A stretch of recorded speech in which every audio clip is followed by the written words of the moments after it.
Zach, welcome. Thanks. Thanks for having me, Sandy. Of course. I'm so excited to sit down and talk with you today. I started in the field as a sales rep back in 2009, and I always remember like hearing your name, whether it was on conference calls or at the meetings, and I never quite got to interact with you. I mean, you were on the other side of the country, but I think it's really cool now, like 16 years later, and I come back to these meetings and I still see you as like the guy, like everyone still goes to. You probably get annoyed by my team because we're always trying to mic you. Not at all. Not at all. I appreciate it, and I appreciate what you guys are doing for our industry. How have you like maintained that energy still all these years later? I think it has probably a lot to do with our industry. I mean, in the fact, not to be cliche, but it's changed so much and it's grown so much that it's hard not to be excited. You know, I remember working on small mom and pop shop clients and franchise companies, and we'd work for a client for 3 weeks, and then it would go to something else and go to something else, and now, you know, we have these huge national footprints and national brands we represent. So I think it's a big part of. I'm still just as excited as I was 18 years ago, but I also look at the future, and I think there's this give back part to our industry where I was that, you know, young professional trying to figure out my way, and then fortunately there was somebody like a Larry or a Mike or other people in that situation that would say, hey, I can help you, I can mentor you.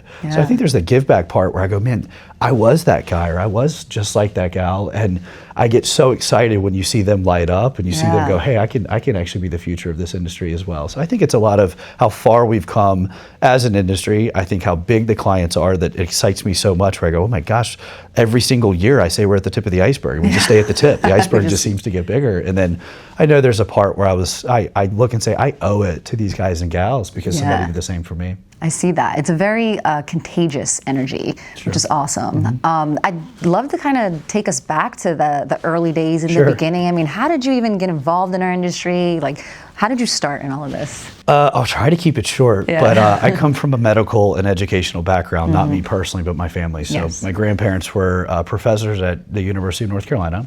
They taught physical therapy. My grandfather actually, on my father's side, opened a cerebral palsy clinic, and my mother was a teacher. My dad ended up, and they were at the University of North Carolina, so I was bred to be a Tar Heel in Raleigh, North Carolina. My dad played baseball at UNC, so that is exactly what I was supposed to do. My dad actually ended up moving into prosthetics and orthotics, which is a branch of physical therapy. And he was like one of the first graduating classes of UNC, and he got accepted to UCLA and finished first in his class. I tell you all that because then there's me, right? So with that being said, that was what I was supposed to do. And as I was in high school, he was running Duke University Prosthetics and Orthotics Medical Center. And my mom really pushed me to go do what he did. And it's what my brother did. And I actually talked to him, and he said, I think there's a different route for you. You know, you need to go to college, find your way, but I don't want you to do this industry. It's not you.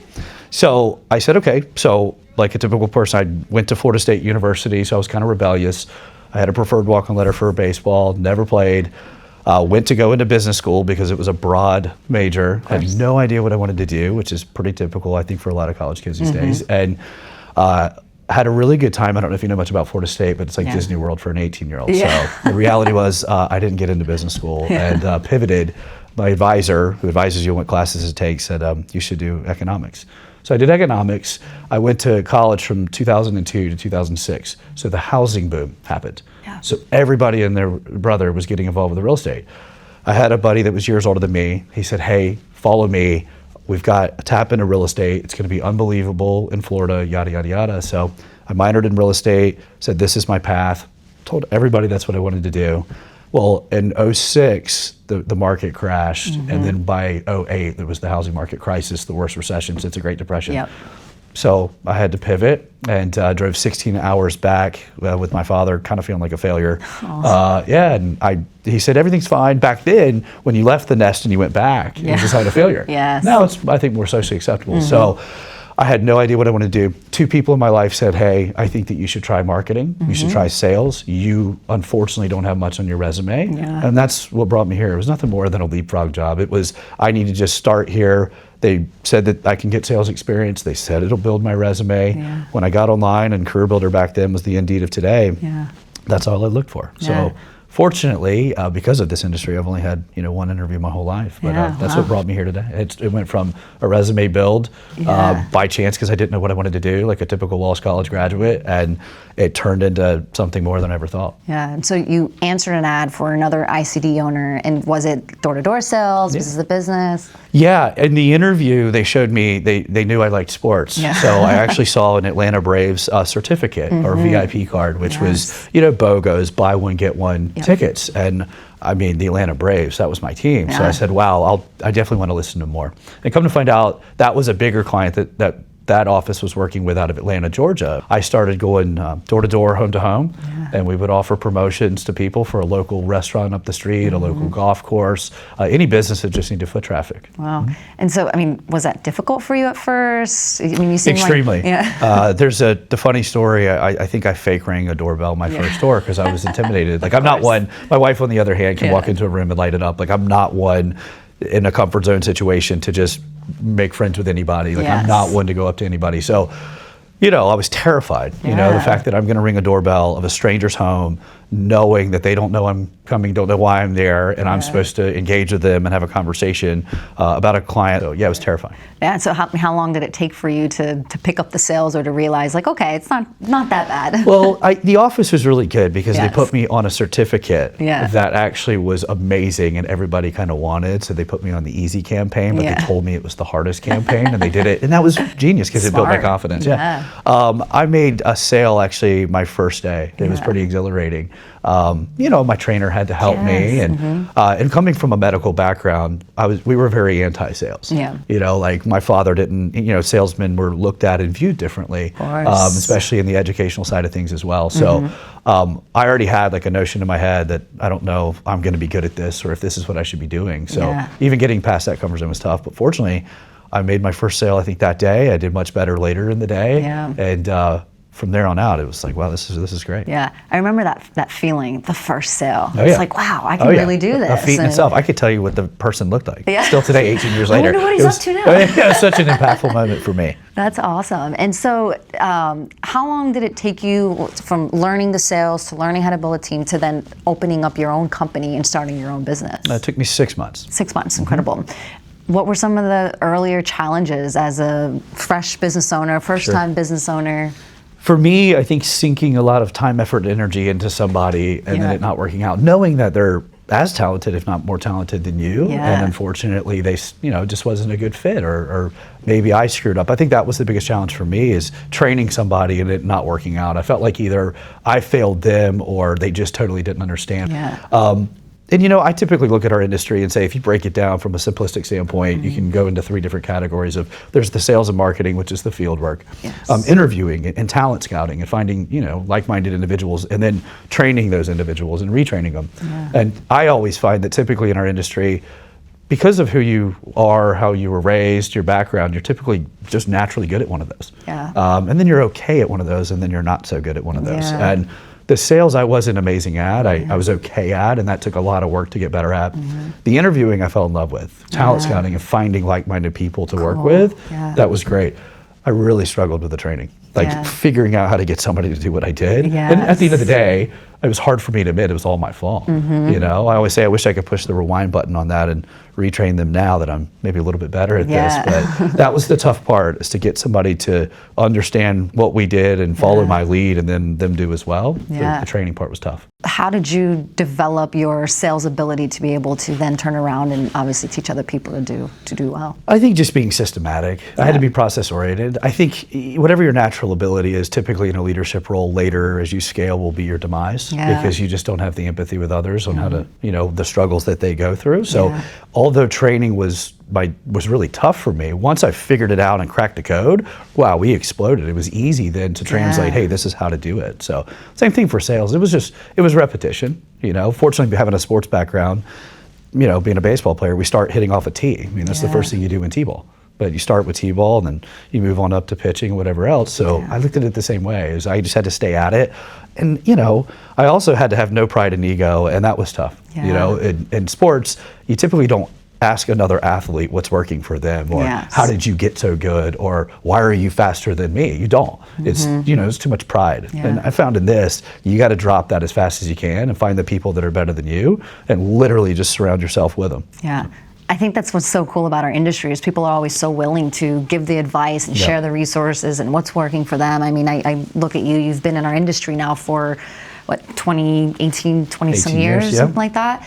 And yesterday in the meeting, I mean, you sat up there for 30 minutes and still sharing advice with the same energy, and there's never like a shortage of people that are willing to help us in this industry. No, I agree. And I think that was one of my fears coming into an industry like this, because it had a sales notion to it, and there was competition. But at the end of the day, it was just always friendly. I mean, one of the things I loved is that there was so many resources and so many people that were better than me that were so open arms to say, hey, I was you. I've been in your shoes before. And that's one of the other things is, if you think about our industry, we don't care if you're 18 years old or 22 if you're playing high school sport. Yeah. If you're the best, you're going to play. We're going to give everybody an equal opportunity, which I thought was really, really unique. Yeah. But at the same point in time, the seniors will always help the freshmen. Yeah. You know what I mean? Instead of look at the other way. So that was something, a fear of mine coming in. It's, am I going to be able to do this? But immediately, people that worked with me would lock in and say, hey, I was you. I've been in your shoes before. And I think that's another reason that our clients like us as much as they do, or seek us out as much as they do, because they know the people in front of the room didn't just maybe major in marketing or study a marketing class or top of their class or grad school in marketing or sales or team management or whatever. They actually experienced it. They went through it, right? So there's just a direct line of empathy from the top to the bottom, which I think is really, really unique. Yeah. And so you started in door-to-door sales, and then at some point evolved and transitioned into the retail side of things. Tell us a little bit about that. To be honest with you, it wasn't too terribly tough, but it was definitely a whole new learning curve for us. You know, obviously we've been in neighborhoods, or, obviously we were going business to business, but in retail, there's a couple other factors that we really had to learn. We really had to adapt what we call compliance today. We were working with, high traffic retail stores where people come to shop. And for us, we're used to having a customer come outside of their home, right? We're used to a business owner coming and talking to us. We had to actually seek the customer out. And the other thing is there's a lot more rejection than people believe in retail. So if your average, retailer, I don't know, Costco, for instance, there's 27,000 people that are going there through on an average on a weekly basis. So you think about that, I mean, that's, what is that, close to, I don't know how many, 4,000 some odd people a daily basis. So, and we're usually in a prime real estate location. So if you think about the rejection that comes with that, it was still tough. But what was really great is we had the brand backing us. So we not only had the client to represent, the retailer helped with that brand loyalty that we were supposed to be there, and what we had to say was really, really important. So there's pros and cons to anything that you do. We just had a whole learning curve when it comes to, okay, we're dealing with a member, right? We're dealing with somebody that pays to shop there, right? And the member experience inside these big box retailers is the most important. I think for electronics, even inside of a big box retailer like this, they might make a 3% margin. Where they generate all their revenue is that member that's actually paying for that membership card. So the way we treat them, the way, make sure that their shopping experience is that much better. We also learned in door-to-door, I really want to make that sale in that moment in time. In retail, it was a new learning curve of the fact that we want to make the transaction then and there, we want to help the member, but we've got to leave them on an unbelievably high note. We want to make sure that they think, hey, I might not buy now, but I may come back. And then the other thing we noticed, similar to a neighborhood, but a little on a different level, is that those shoppers hang out together. And that referral was really, really high. So when one member says yes, they're gonna, hey, have you been to Costco lately and spoken to so-and-so about a cell phone, or spoken to so-and-so about, the home improvement project that you have?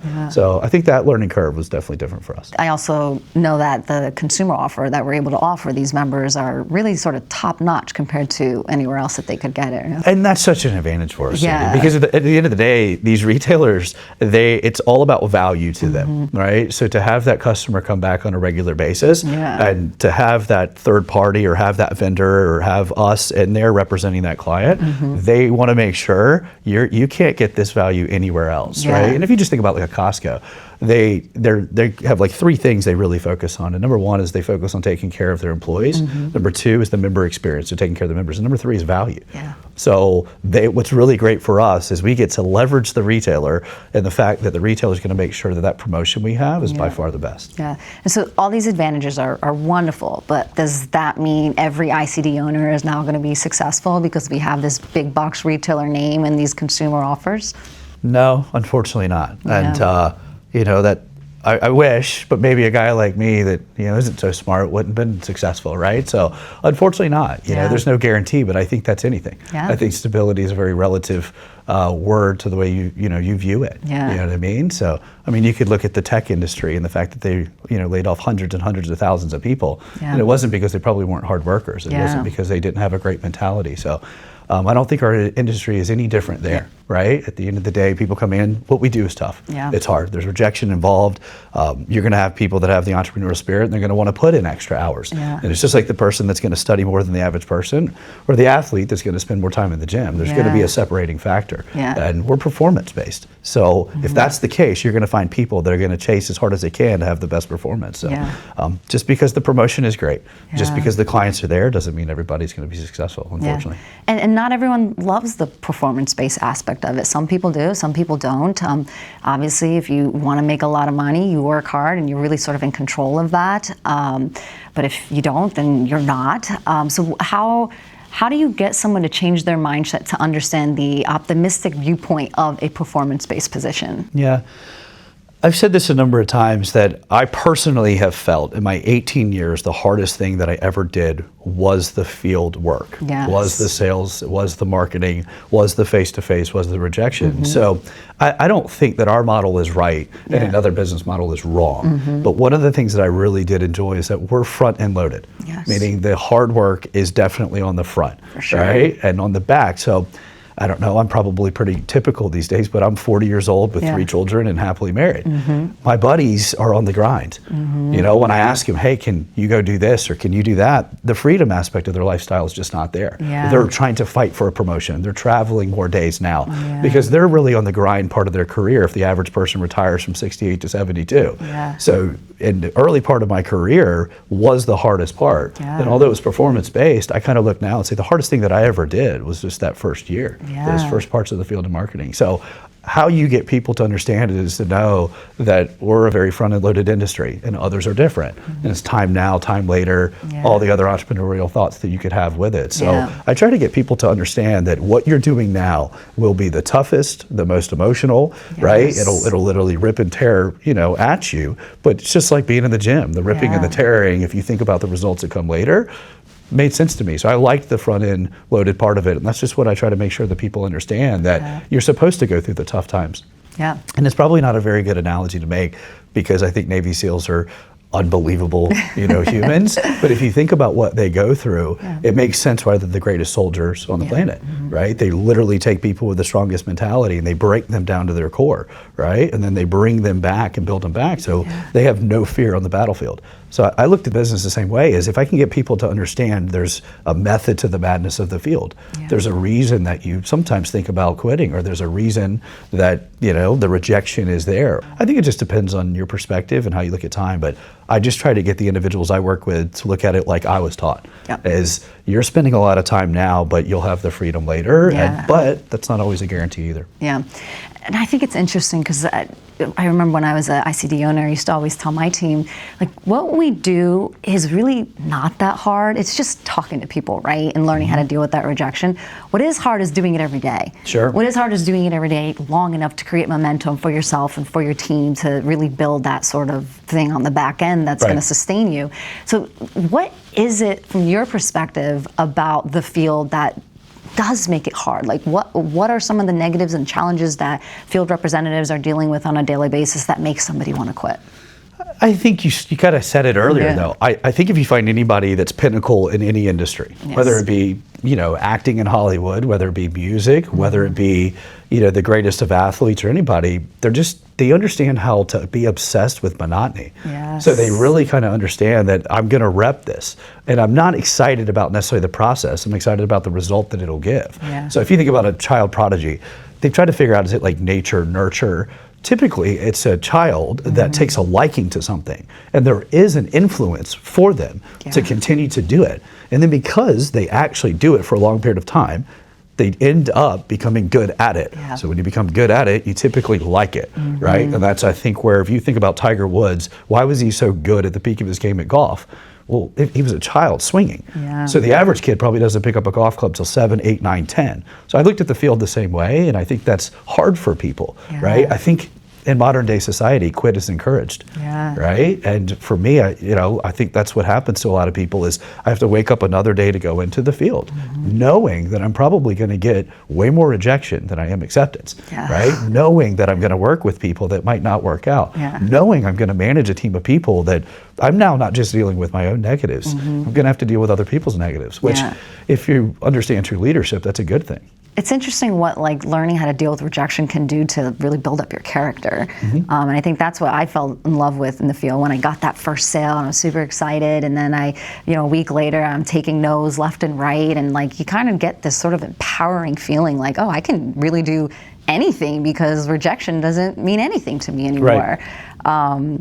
So were there ever periods of time where you wanted to quit, whether you're in the field, whether you were an ICD owner? Yeah, of course. I mean, I very rarely find people that would do an industry like this and not think about it, but I think that's probably the same at working at a bank. If you think about all the people that are doctors and you think about all the people that attended medical school, it would be wild to understand that funnel, or law school to not becoming a lawyer in that funnel. So I don't see our industry any differently there, but to answer your question from experience, 3 days in, I was done. Right? My feet hurt. I was like, this is why I have an economics degree. It's not really where I saw myself when I was alone in a neighborhood and I just got yelled at. So, but I was like, okay, I'll come back. And then there was I think it was a few weeks in, I just, the novelty of something new wore off. And I think there's internal motivation and external, and there was a ton of external motivation. The crew and the team was, so culturally upbeat and encouraging, but kind of just wore off, in my opinion, after a handful of weeks. And I kind of tried to figure out why I was even doing this. And I got an opportunity to go to a meeting in Dallas and then go to a conference, and kind of a typical story. That conference changed my perspective on everything. And I was looking at our industry all wrong, right? So what helped me fight through quit is I kept more so on the bigger picture of what we did. And I was just so focused in that moment in time, just the day-to-day, just the sales, the field, the monotony. But when I went, hey, there's a reason to this. And I think what helped fight through the quit was the method of the madness, right? And I just knew all the things I was learning was like a 2-a-day in football. It was the gassers in, baseball or whatever. So when I understood the why behind the field, I think it helped a ton. And then there was another time, though, even as I thought better, I think it was about 4.5 months in, the team aspect and managing the team and, juggling all the different balls. It was another moment where I was just like, I don't know if this is for me. And I'm really happy I didn't walk away. So, but I think that's a good thing, to be honest with you. It's good to fight through quit. If you find anybody that's been successful, I don't know, Oprah was told she shouldn't be on TV, Walt Disney wasn't creative, Jerry Rice was too slow. It goes on and on and on of the people that are pinnacle in industries, that they fought through that tough time, or they fought through quit. And on the other side is typically great. So now you've been a national consultant for 12, 13 years, and what's really cool is you don't only consult with the ICD owners, you also consult with Smart Circle on the clients. And I know you get to meet fairly often with the CEO and president of Costco. What are you learning from these interactions? Sure. Well, at the end of the day, when we transitioned, as you were saying earlier, from door to door to retail, we knew these retailers are multi-billion-dollar companies, right? And we're probably a speck on the radar screen. So our ultimate goal was not to just be a nice to have to them, where we're just generating revenue to their bottom line, right? And we're helping their members, but how could we do more, right? And we could be an expert in that field if it's a telecom company or whatever it may be. And that's really where compliance went to a whole nother level, understanding the member experience, because we started to realize that we're rubbing elbows with some of the most important people, not in an industry, literally the whole world. So, the current CEO of Costco at multiple times during grand openings. So they invite us to their VIP parties the night before. We go to their grand openings. They cut the ribbon, right? It's a really big show to them. And you think about how many members they have and how many multi-billions they do, and how even, during world pandemic, during COVID, Costco thrived. Their stocks at all-time highs. So to think about a company like this that's publicly traded on Wall Street for what they are, for the CEO to stop, to walk over to our kiosk and say, hey, I just want to say thank you so much, or to walk over to whatever booth we may have and say, we just appreciate what you do for us. It means the world to us. So our goal is to go from a nice to have to somewhat of a necessity. But that's where the compliance and the member experience we realized, because we want to be able to be in Costco or these other retailers for decades to come. And to do that, it's not only the members that matter, obviously that's top, but it's the view of the executives and the vice presidents and the buyers within our channels to be able to say, hey, these guys and gals, we don't want just representing this client. We'd love to have them represent multiple clients across the board. So I mean, when you first started and when you answered an ad for a door-to-door sales job, did you ever think 18 years later you'd be sitting down with the CEO of Costco? No, never. Absolutely not. You know, again, we were representing Frankie's Fun Park, you know, in Durham, North Carolina, which is a great you know, company. They're fantastic. But to think about a local client, if you would have told me that we would be drop shipping, you know, a smart device, the most important smart device in technology to people's doorsteps, literally within inside of 48 hours, and we could be the Amazon within mobility and revolutionize and almost disrupt the whole mobility industry, which is a $380 billion industry, while being partnered with Costco, I'd looked at you like you were absolutely crazy, right? But I remember we would say one day we'll be able to do this, and one day we'll be able to do this, but no way. And it's kind of funny when I engage with my friends and family that knew me then at 23 years old, knocking doors, representing small clients. And then those clients changed and the clients kept changing. And now all my friends and family, you know, they know where to purchase a cell phone and all that. It's wild for them to even think as well because of what they've seen transpire just in my life alone. But I never would have thought that years ago. That's incredible. How has your life changed over the years?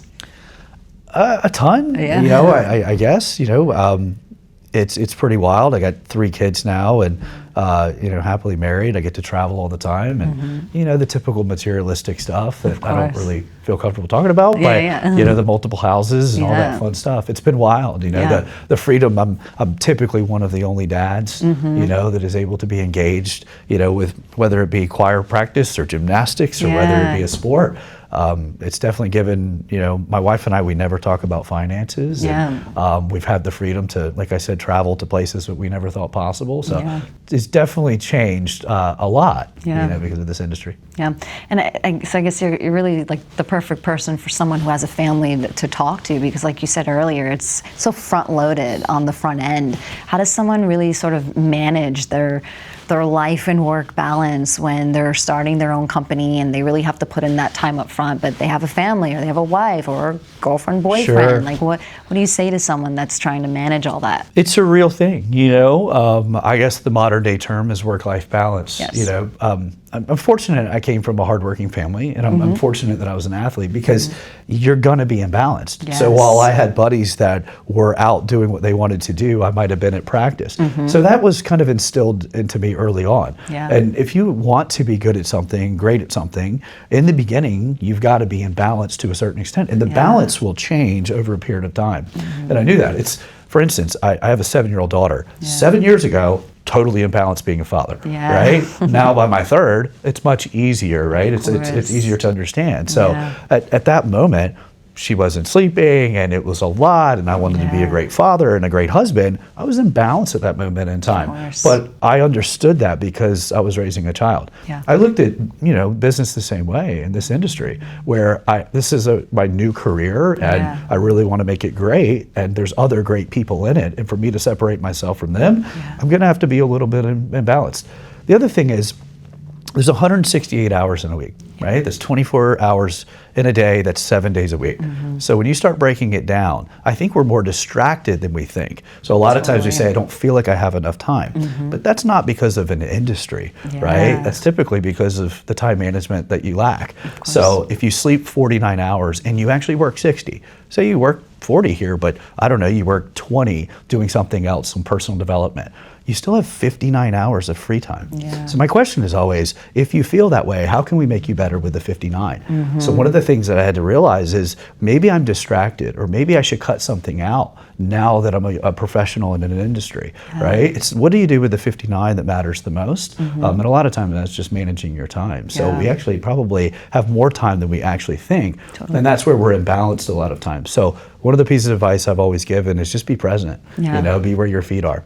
A lot of times we're thinking about something that's irrelevant in the moment in time. Yeah. You know, when I walk in as, you know, I'm dad, right? I'm typically taking a phone call, you know, driving into the driveway. I don't know what time it is. Doesn't matter, right? If my kids are awake, I'm present with them at that moment in time, right? If I go out to dinner with my wife, we turn the phone over. Obviously, if there's an important phone call, I'm going to take it, but I'm focused on her and focused on the moment in time. It would be the same whether it be this interview or whether it be with the guys that we were just speaking with. So a lot of times people just aren't present as well. Yeah, that's great. It's a great perspective. What do you hope your kids to learn from you and when they get into their careers? And I think we say it all the time, but just having a great work ethic, you know, having a great attitude. You know, I look at my household just like I would my office. You know, I focus on positivity. Right? I focus on solutions. You know, and it is kind of cool. I'll take a bragging moment. You know, I'm at that moment in my life where we're starting to do these first teacher, you know, parent conferences.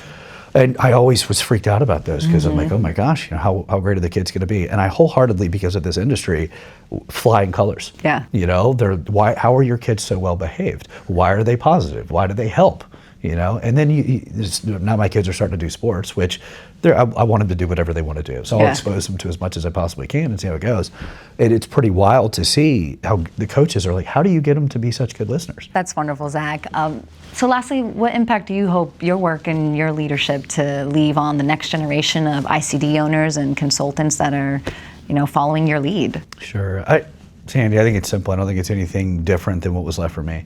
You know what I mean? I think it's just the hard work, the appreciation and gratitude. You know, I didn't sign the clients. So I think it's just the pass on. It's to make sure that we find that next generation that's super talented, that wants a great future, and spend as much time as we possibly can with them, and even exposing them to people that are way better than me or whatever have you. So I don't think it's any different than those that were before me that, you know, laid the groundwork. That's awesome. Well, here's to another 20 more years. Yeah, can't wait. It's going to be great. Thank you so much for sitting down with me, and I hope to talk to you later this year to see how 2025 goes for you and everything that you're involved with. Well, thanks, Andy. And from the looks of it, 2025 is going to be huge, and looks like 2026 is going to be even bigger. So even bigger. Really That's appreciate the plan. the interview. Thank you so much. See you next time. All right, thank you.